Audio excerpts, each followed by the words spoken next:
Indian astronaut Subhanshu Shukla has safely landed in the Pacific Ocean off the coast of San Diego, California today after completing his historic 18-day mission. With this, he has successfully completed his space mission aboard the International Space Station. The Space's Dragon spacecraft, carrying Shukla and his international crew, splashed down in the Pacific Ocean at around 3:01 p.m. Indian Standard Time. A day earlier, the spacecraft had undocked from the ISS at 4:45 p.m. Indian Standard Time. Shukla and EXIM-4 team will now be taken to the Houston, Texas, where they will undergo a week-long rehabilitation and quarantine under the supervision of flight surgeons to ensure their health. Group Captain Subhanshu Shukla returned safely to Earth on July 15, 2025 after completing an 18-day historic mission aboard the International Space Station. He landed in the Pacific Ocean. His family in Lucknow celebrated the Pride. Prime Minister Narendra Modi praised the mission, calling it a new beginning for India's space future. External Affairs Minister S. Shankar during his Beijing visit met Chinese President Xi Jinping along with SCO foreign ministers on Tuesday. S. Shankar conveyed greeting from PM Modi and President Murmu and briefed Xi on recent bilateral developments. He also met Foreign Minister Wang Yi and Vice President Han Yang, stressing the need for stable ties. His visit follows recent high-level India-China meeting under the SCO framework.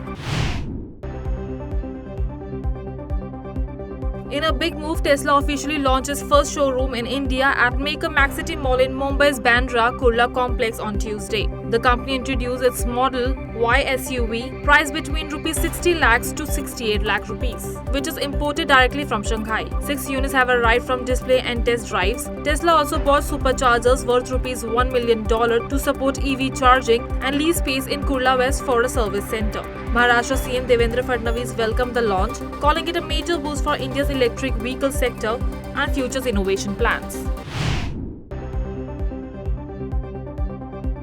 Starting August 1, 2025, auto rickshaw fares in Bengaluru will go up. The minimum fare for the first 2 km is revised to Rs 36 from Rs 30 and Rs 18 per kilometer after that. Night fare between 10 pm and 5 am will be 1.5 times the normal rate. All autos must update meters by October 31 and display the official fare list as per the RTA orders.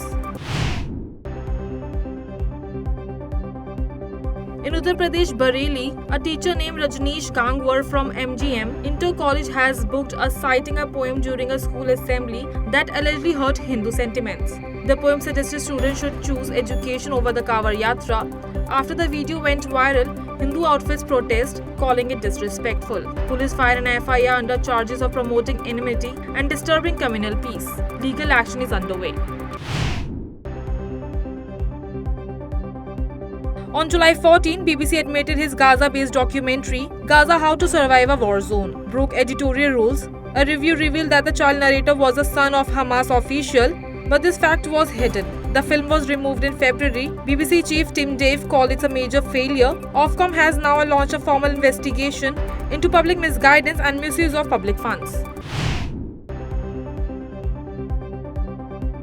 US President Donald Trump has warned of 100% secondary tariffs on Russia if President Putin doesn't agree to Ukraine ceasefire within 50 days. Speaking from the White House, Trump expressed anger at Putin's continued missile attack despite peace talks. He announced that US will send Patriot missile systems to NATO allies and hinted at new sanctions. Trump called Putin disappointing and accusing him of bombing Ukraine after promising peace.